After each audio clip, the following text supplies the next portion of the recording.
Èmi ọmọ yín KOIKIMEDIA, Yoruba Nation campaigner. So independent, Yoruba Nation independent is better. Who are better than Nigeria? Mo kí wa pé ṣé dáadáa la jí, Barika Jimoh.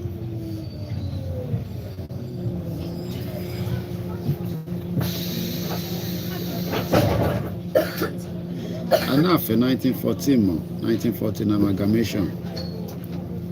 1914 amalgamation is a fraud. Àwọn òyìnbó ló fi 1914 amalgamation yẹn. Àwọn ló fi ṣe àkóbá àdàbà fún wa.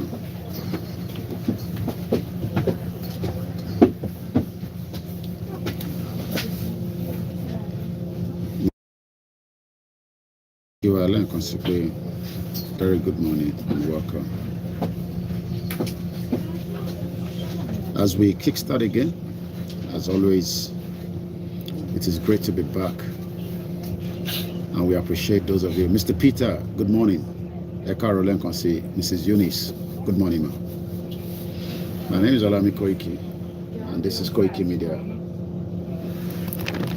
the finest broadcaster that tells you what is going on around the globe, that also shares things with you. I think the weather is good this morning, so let's give you the view of what London. It's very cold this morning, but we can manage it because we've lived here for too long. So you gotta manage the weather. So it is winter now in London. The time, as I said, is just coming up to almost 8:30.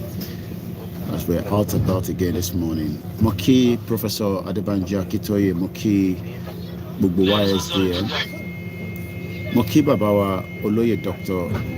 Sunday Igboho, the hero of our time, Moki Bagani Adams, Moki Awafeni Ferry. Thank you so much, Mr. Peter, and we appreciate those of you that have joined us. Oh, hey Biafra, we love the area was, but we don't want to be together in the same union called Nigeria.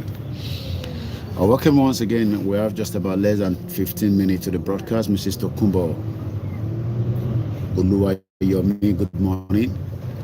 Shout out to those of you that are currently watching and listening to us. As we say all the time, Mrs. Nike Bamishile Muki, Mr. Kintola K. Money, good morning, Bishop Additional. Tebafi Monipa Ruba LOC RBE banking. Nothing is worth trying. So Tebafi Monipa Ruba Bugbenu Mofiso Timole testify see LOC RB banking. RBEbanking.org. Hello Monipa Ruba. Ruba is a stable cryptocurrency empowering you to save and invest and spend securely. One day we will lose the value of more of our money in that shit hole country Naira. Mokile and Yami Nikki Bamishile. I hope I pronounced the name very well. Yoruba Bekuta Moki Buwentawani, India. Mr. Tunde watching from Anambra says good morning. I'm watching from Anambra. Wow. I spoke to somebody in Abuja not too long ago as well. We love those of you in Nigeria, and we appreciate the dedication and the amount of money you have to spend to watch most of our programs from outside Nigeria. Once again, a very good morning and welcome. We are streaming on multiple platforms as usual, and as you all know, you can remember to follow us on all those platforms so that when we go live, you know we are live. The weather is a little bit good this morning, but I'd like to appreciate all the Yoruba campaigners and those that are saying enough is enough. We've had enough of the contraction called Nigeria that was put together by the British government in 1914 for their own selfish interest. We are Yorubas before the British kept us together in this contraction, and we will go back to where it used to be. If not, there will be problem around the world. The British colonized Nigeria put us in the slave trade. Slave trade.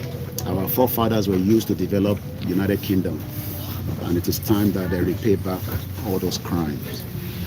Once again, good morning to those of you in Juba, Italy. Good morning, Mrs. Zainab. Good morning, those of you that are joining us on the TikTok. The sun is coming out. That shows that is a strong energy as we go into the Friday. Mrs. Folashadi Johnson, good morning. Good morning. You are correct. Yoruba nation is non-negotiable. I'm going to bring it back to my face because the sun is actually reflecting, so you might not even see anything. So you're better off to even look at my face. In this beautiful weather. So the sun is too much, is reflecting back, so it's better bring it back to my face. When we go live, people want to know what we want to talk about. People want to see what is happening. There's a lot happening in Nigeria, as we all know at the time. Nigeria, if you love this, you can check the Omoluabi apparel, where you can order yours as well. Yoruba Nation is not going back. I spoke to someone in Abuja, and one of our followers wants to from healthcare. Some people are opportune to work in company, and I'm not going to mention the name of the organization, any embassy, but it's a top notch. It's a foreign company, and that means they have access to good healthcare. We have to use these because if not, I gotta put on my glasses so that I don't strain my eyes too much. Iyami Abose Day, thank you so much for joining. Egbomi Ogbara, my mom actually told me yesterday that sometimes I pronounce names incorrectly, so I gotta make sure that my Yoruba is very good. Mofekpe Igbi Obaro, I hope I didn't massacre the name, mommy. Jejekinra Fisile as Mrs. Abose Day. How do I look this morning? Do I look fresh? London boy, Baba Yoruba Nation. Me, I don't get a job. That's the only job I have is talk about Yoruba Nation as a journalist, as an activist, as a father. Good morning to those of you. Science Lab Radio, shout out to you. Ekaro, everyone. Mr. Kayode, good morning. Mr. Adioti, Ramoni, good morning. Mrs. Angela on TikTok, Okbalogun, Ajibola. Shout out to all the 774 local government. Are you sure we have democracy in Nigeria? I don't think so. I don't think we have a democracy because things haven't worked. Mrs. Grace Olushoto, it took some time before I remember that name is Olushoto. But the moment you grab the name, it's easy. If you can't speak the Yoruba, some of us cannot write it. People like me, I can't write it. So I can't write it. So even living here after 25 years, Kachimaso Yoruba Bai, is a privilege. It's a big privilege. While some of us are saying that Nigeria has failed, our economy in Nigeria is still going to work. I don't know how, but one thing is we will not give up. Mokenta in Australia, Mokenta in Japan, Moki Sami Japan nada, Moki gbogbo àwọn tó wà ní Nigeria, ẹkú rọ̀jú.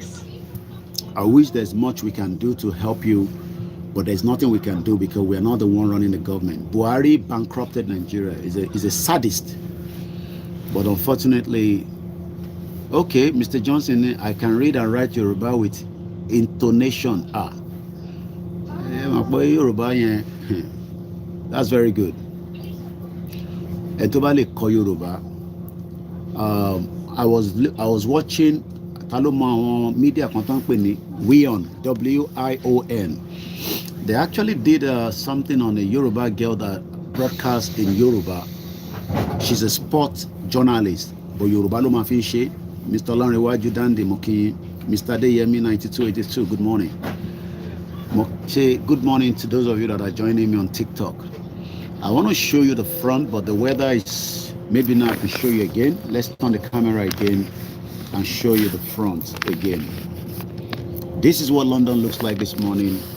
It is beautiful. It's good to be here. It is a privilege to live in this country that has freedom and also gives you what it takes. So Many of us have asked questions. Kilo de ti Nigeria now rebuy after 63 years. Not that we don't have the money, we have everything, but they refuse. Mr. BC Okelano said, please, when are we going to have our nation? Well, we have our nation when everybody's ready. 50% of Yoruba are still supporting the government and they don't want Yoruba nation. So Yoruba nation is going to happen when everyone are determined. Mr. Sheung Ola, I don't want to put the other name because the other time you say to me that is not the full spelling. So Marco King as Mr. Sheung. Good morning to those of you on the TikTok. So you're watching London this morning.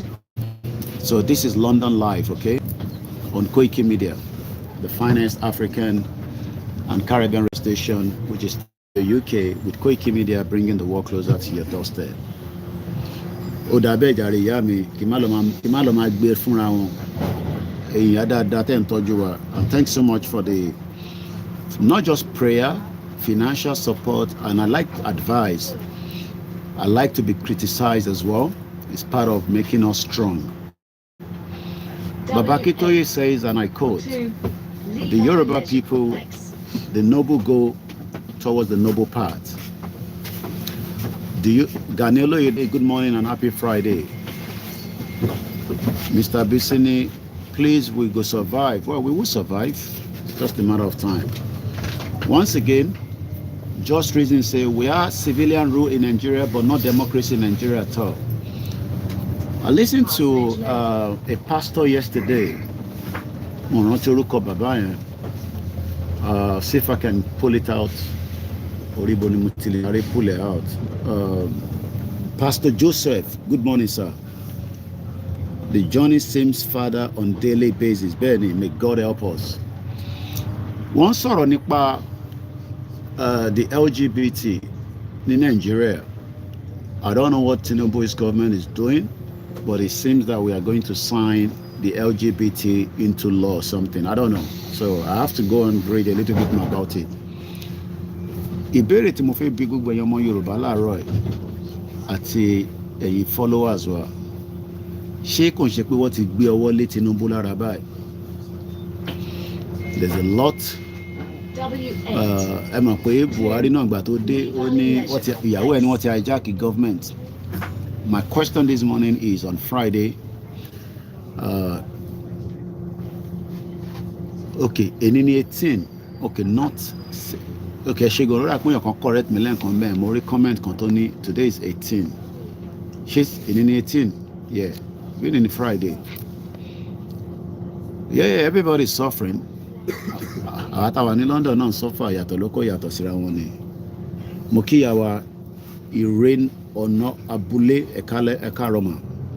Mo kí gbogbo èèyàn dáadáa. Àwọn ìyá tó ń wọjọ́ ọ̀la ilẹ̀ Yorùbá àtàwọn tó ń wọjọ́ ọ̀la Nàìjíríà pé ṣé bí nǹkan ṣe ń lọ iná ló máa continue bẹ́ẹ̀. Bó ṣe máa ń sọ ní gbogbo ìgbà. We all have a role to play. I am just playing my own role. I'm asking a question again. Ṣé wọ́n ti hijack government Bọ́lá Tinubu àbí wọ́n ti hijack ẹ̀? Mo kí Mr. Saheed Balogun, mo kí gbogbo ẹ̀yin tí Òkèpòpó, mo kí ẹ̀yin tójú ẹlẹ́gbàá ẹ̀yin tí Mushin, mo kí yín Mushin olóòṣà. Okay, yeah, ẹ̀gbọ́n mi Yẹmí Fatoki, Momsi mi correct me lánàá. Thank you so much for the rose, Mr. Oba Coach 22. Momsi mi láti correct me pé Yẹmí Fatoki ni, not Yẹmí Fatoke bí ṣe máa ń pè. Ṣé má bínú ẹ̀gbọ́n mi o, ẹ dẹ̀ máa ń tọ́jú mi dáadáa báyìí kí n máa mọ orúkọ yín pronounce. Ẹ má bínú ẹ̀yin wa tí bá pronounce orúkọ yẹn without pronunciation properly. Ẹ má bínú sí mi rárá. Ẹ bá mi máa gbà bẹ́ẹ̀. Ẹ ṣé gan-an ẹ̀gbọ́n mi. This is KOIKIMEDIA Live once again, bringing the world closer to our doorstep. We're talking about the right to self-determination and why we need to unbundle the amalgamation that the British put together in Nigeria in 1914. It is not working. Kò sí bí ó ṣe fẹ́ work. Ẹ ṣé gan-an ẹ̀gbọ́n mi Yẹmí Fatoki. Anonymous mi correct me pé pronunciation is wrong. Two names my mom pronounced yesterday says Ogbara. Ẹ̀gbọ́n mi Ogbara, àwọn tí lọ síbi iṣẹ́. Ó lè máa sùn báyìí. Kódà pé night ló máa ń ṣe. It's not easy. ìyá mi Abọ́sẹ̀dé mo ní láti sọ̀rọ̀ yẹn kò ń ṣe ọ̀rọ̀ tí máa fẹ́ sọ nínú bọ́ọ̀sì but wọ́n ní Tinubu ti fẹ́ sign LGBT law. Àwọn tó bá mọ̀ tán pè ní LGBT àwọn ọkùnrin àtọkùnrin tó máa ń bára wọn sùn àtọbìnrin tó ń bára wọn sùn. Ẹ mọ̀ pé àwọn West wọ́n try láti push Africa pé kó accept LGBT. Kò ń ṣe nǹkan ti tọ̀dọ̀ tiwa but àwa tá à ń gbé ní bíbá àti accept pé bíbá là ń gbé so right tí wọ́n ní ní bíbá. Ṣé nǹkan tá gbọ́dọ̀ promote ní Africa ìyẹn kù sí gbogbo aká máa rò lọ́kàn. So ẹ ṣe gan ẹ̀gbọ́n mi Gani Olóyèdè ní Tinubu head is under the northerners foot, everybody knows that. Okay? So èèyàn kan ló ń sọ̀rọ̀ yẹn náà nísìn èmi ò gbọ́n tó ń sọ òun náà gbọ́n tí mò ń sọ. Mr. Bisini, we don't really understand Tinubu government again. It's like they don't get it. Just recently, in Friday, 17th of November, because the man was important, can reference the date at the time. Akioloye Igboho lẹ́ẹ̀kan sí. Gbogbo wa ni màmá ní ilẹ̀ Yorùbá wọ̀ gbọ́dọ̀ bá mọ́ wa lọ́wọ́. Mo ń béèrè pé ṣáṣe láwọn ọba ṣàrẹ̀ ṣì níjòyè.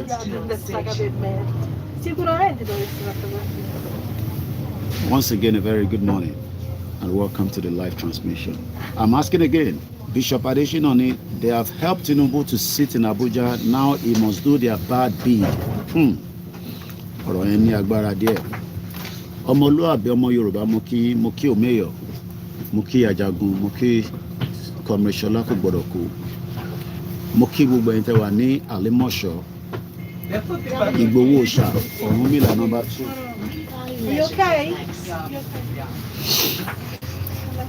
Mo kí gbogbo alẹ́ nǹkan sí Jagaban kí ló ń ṣẹlẹ̀ sí Jagaban báyìí ó dà pé Tinubu ti dé Abuja padà láti Guinea Bissau ó lọ sí Saudi Arabia. Èmi náà ń béèrè lọ́wọ́ gbogbo ọmọ Yorùbá pé has Tinubu's government been hijacked? That's the question this morning. Mo kẹ́yìn tẹ́wà lórí TikTok. Ẹ rí pé gbogbo títì yẹn kò ń ṣe pé ó fẹ̀ kan lọ títì. It's just about the maintenance. It's about the àwọn bus tá à ń gùn yìí wait láti lè travel lórí road because road yẹn gbọ́dọ̀ dúró dáadáa kò ń ṣe àwọn títì tó ń ṣe Nàìjíríà. After a few days, after a few weeks, ó máa bẹ̀rẹ̀ sí collapse. UK tẹ́ ń wò yìí ó ti pẹ́ gan. It's a very old country but maintenance àwọn ọ̀dẹ̀ ní maintenance structure. Àfikọ́ máa parọ́ fún yín Fáyẹmí ò rí airport ṣe tó fi kúrò lẹ́kìtì àfikọ́ máa kọ̀wé ìranù ó náà ń Dr. Fáyẹmí. Mo kí ìjáyà Easy Dollar ó wà lórí ètò sí lórí ètò mo kí ẹ Kúnlé Bakers mo kí ẹ Ṣẹ́gun Ọ̀nà ìyàwó Agbémilékè mo kí Yorùbá World Media mo kí Home Base Media mo kí Independent Media. Gbogbo àwọn tẹ́ ń rí tí ó ń lọ tó ń bọ̀ yìí they are on their way to work or they are coming back. Gani Olóyèdè ni we have kings but they are all duplicated kings. Ìyẹn tún lágbára díẹ̀ o. The question this morning is Koiki, your boss is heading towards my side now. Èmi máa ń káàkiri ni. I move around all the time.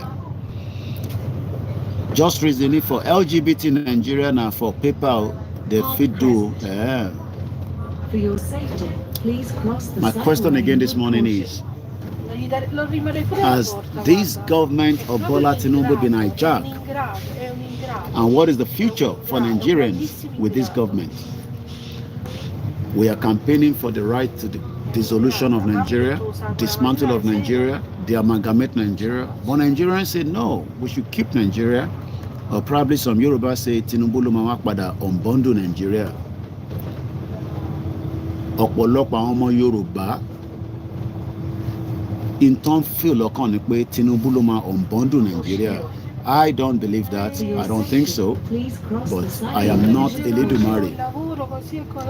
Ìyá mi Grace Olúṣòtọ́ Tinubu wants to sign that law again, man to man, woman to woman. Ìyẹn náà dá náà nílùú Nàìjíríà níbo la tún já sí báyìí. Wọ́n náà ti gbé ọwọ́ lé Tinubu lára.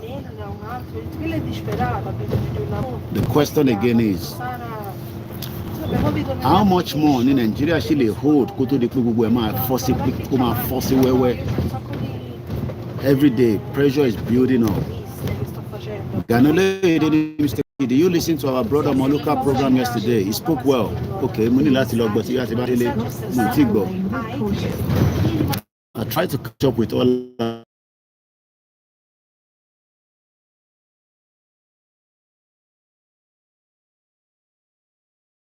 Mo ti sùn before 10. Mo rò pé màá ṣe program lánàá but I couldn't.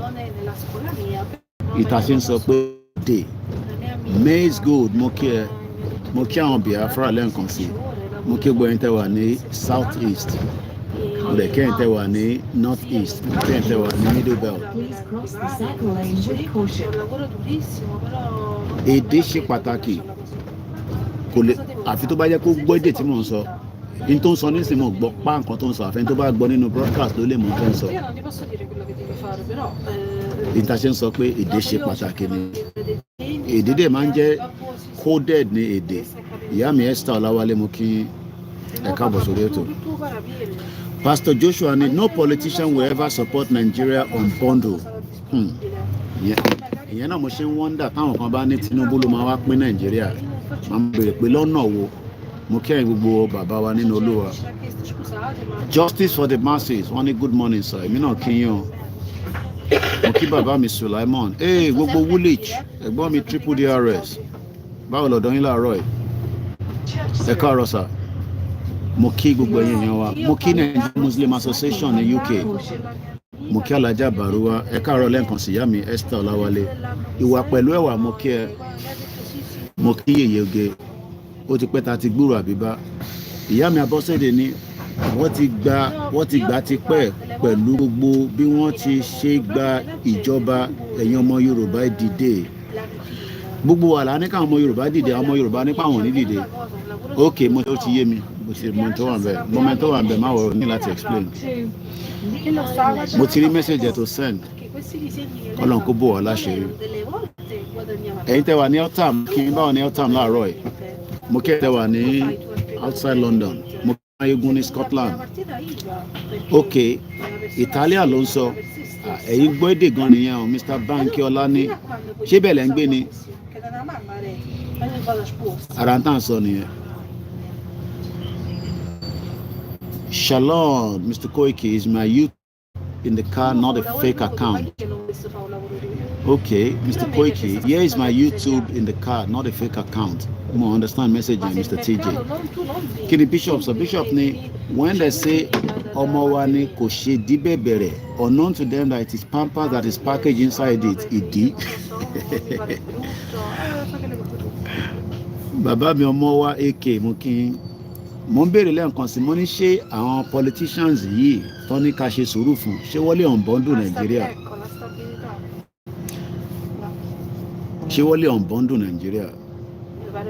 I need 774 local government none of them seems to be working àmọ́ impact wọn mo kí gbogbo ẹ̀yin tẹ́ wà ní Ìdíròkò mo kí ẹ̀yin tẹ́ wà ní Benin Republic mo kí bàbá Kítóyè lẹ́ẹ̀kan sí mo kí gbogbo ọmọ Yorùbá nílé ṣẹ́rí pé èdè tó ń sọ yẹn ó dùn lẹ́nu ẹ̀ bíi ṣúgà bí Yorùbá ṣe dùn lẹ́nu tèmi náà àkókò jọ gbọ́ra wa Ọlọ́run kó ṣàánú tó bá jẹ́ Nàìjíríà nísìnyí ni wọ́n á ní speak in English mo kí ẹ lẹ́ẹ̀kan sí Gani Olóyèdé Aláwù bàbá mo kí ẹ mo kí Ìbà Gani Adams lóògùn ọ̀fẹ́ o ẹgbẹ́ triple DRS ní until we start dealing with the politicians wọ́n ń pa àwọn èèyàn àrí local government chairman kó jáde àrí councillor kó jáde irú ayé ò la wá báyìí torí Elédùmarè ayé dáadáa màdàlá wá kẹ́ ẹ̀ Ọlọ́run kó ṣàánú òrùn yẹn tó tútù pọ̀ bí a kì í dájú mi padà sí ẹ̀yìn òrùn yẹn wọlé ṣẹ́ṣin rí nǹkan kan ṣá ṣẹ́rí mi rí nǹkan kan níwájú gbogbo ẹ̀ ló òrùn yẹn ti wọlé sí gbogbo ẹ jẹ́ n tún gbójú mi wọlé lẹ́ǹkan sí tó rà ní fẹ́ parí program yẹn pé boss program wa just briefly ni bàbá wa tún délé àtún continue mo kẹ́yìn tẹ́ wà ní Luton mo kí wà látà olórí ẹbí wa nìyẹn tẹ́ bá ti gbúrò mi ní London after 72 hours ẹ tọ̀ wá látàlọ́ aṣọ bí tí mo wà fún yín. Mo kí àwọn ìyàwó mi, mo kí gbogbo yín accountant tẹ́ wà nílùú yìí, mo kí ẹ̀yin ìyàwó àtẹ dúró tẹ̀yin bàbá wa. Things are very hard in Nigeria right now.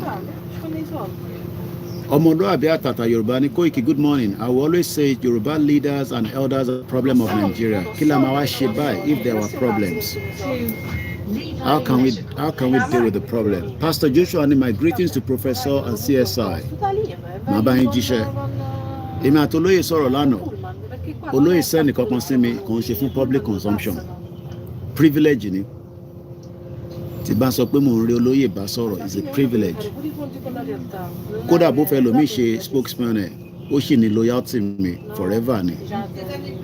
Torí mò ń bá ẹ̀gbọ́n kan sọ̀rọ̀ l'Abuja láàárọ̀, ẹ̀gbọ́n yẹn iṣẹ́ tó ń ṣe driver lásán ni wọ́n, but iṣẹ́ tó ń ṣe mò ní sọ company tó ń bá ṣiṣẹ́. Wọ́n wá ní Mr. Koiki, wọ́n ní tó bá ṣe pé company yẹn ló fún àwọn ní access hospital, wọ́n lè máa wò mí báyìí nísìn. Wọ́n náà máa ń pity àwọn tí wọ́n ní access hospital, medical rather. He works with a foreign company in Nigeria. Not even a foreign company, an embassy. But mo ní dárúkọ embassy yẹn, but I'm sure some of you can guess those embassy. So embassy yẹn fún wọn ní access to free medical. I'm sure some of you know that if you work with some embassy in Nigeria. As a driver, one driver làwọn. I spoke to him because he sent me a message. He always like what I do. Mo wá pè wọ́n. Sometimes I make random calls. Mo wá ní mo kàn ní kí n kí wọn ni. We spoke for 15, no, kò tó 15. Màá parọ́. We spoke for about 5 minutes. Wọ́n wá ní àwọn táwọn jẹ́ driver working with that embassy ló ń bá ṣiṣẹ́. He has access to free medical. Wọ́n ní kódà táwọn bá lọ sí hospital yẹn, wọ́n allow wọn káwọn sùn sí hotel torí security Nigeria.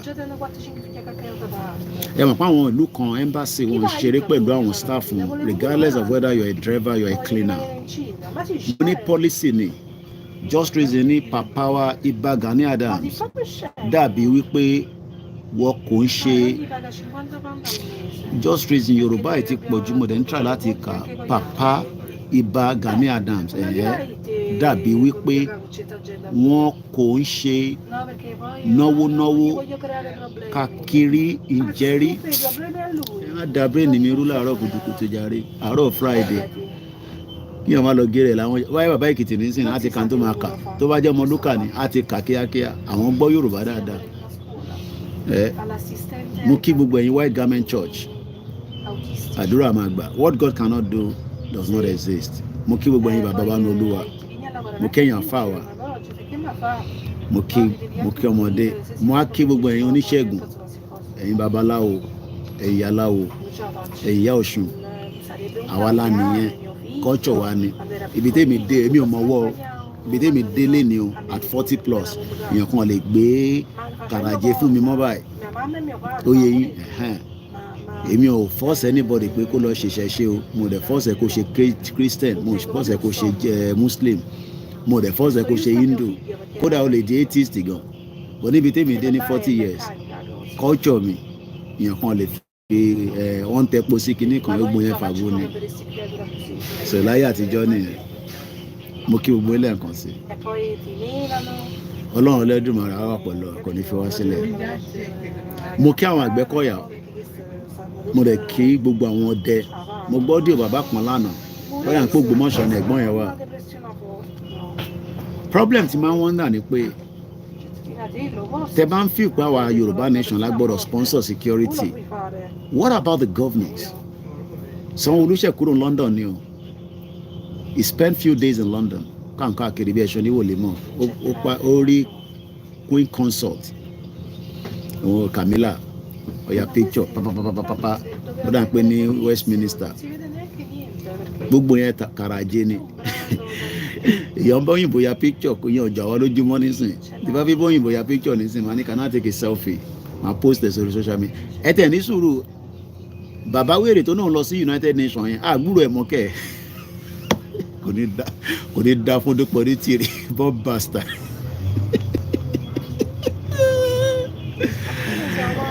Bàbá Fálétílẹ̀ àbí kí ló pe rẹ̀ tó náà lọ sí United Nations. Àmọ́ àgbúrò ẹ̀ mọ́ lẹ́nu ọjọ́ mẹ́ta ẹnu ẹ̀ ti wọ́ wò. àwọn èèyàn wọn tó ń pè ní government wọ́n sọ government di gúgúrú àtẹ̀pà. Bàbá mi Adéwùsì Owólabí mo kí yín. Daniel Oyèdè ni we are getting closer to what I'm praying for. Yoruba nation must come. Kò sọ́gbọ́n ẹ̀. Just read ever and translate in tẹ̀kọ́ ẹ̀ ní English o. Ẹ ti gé mi jẹ láwọn lé láàárọ̀ yìí. Àwọn 2x2. Mo kí gbogbo alẹ́ nǹkan sí. 15 million Nigerian children are out of school. Wọ́n náà máa wipe wa out. Tí bá délé mo náà nǹkan kan tí mo fẹ́ sọ náà lórí àpò wà lórí system mi. Ẹ support media wa. Media is very very important. Kò ń ṣe media mi nìkan but ẹ support gbogbo media. Adẹ̀dọ́pẹ́ fún ẹ̀yin tẹ́ ń fún wa. Nothing is small. Mo kí ẹ̀gbọ́n mi Jaco Olúṣọlá. Mo kí ẹ̀yin tẹ́ wà ní Island. Mo wá kí àwọn tó yẹ pé wọ́n ṣe Yorùbá nation but they're fighting for humanity in their own capacity. Mo kí things are very hard. Things are hard abroad but there's still opportunity. Àfi tó bá lazy. Tó bá lazy tó bá ti lazy, you know.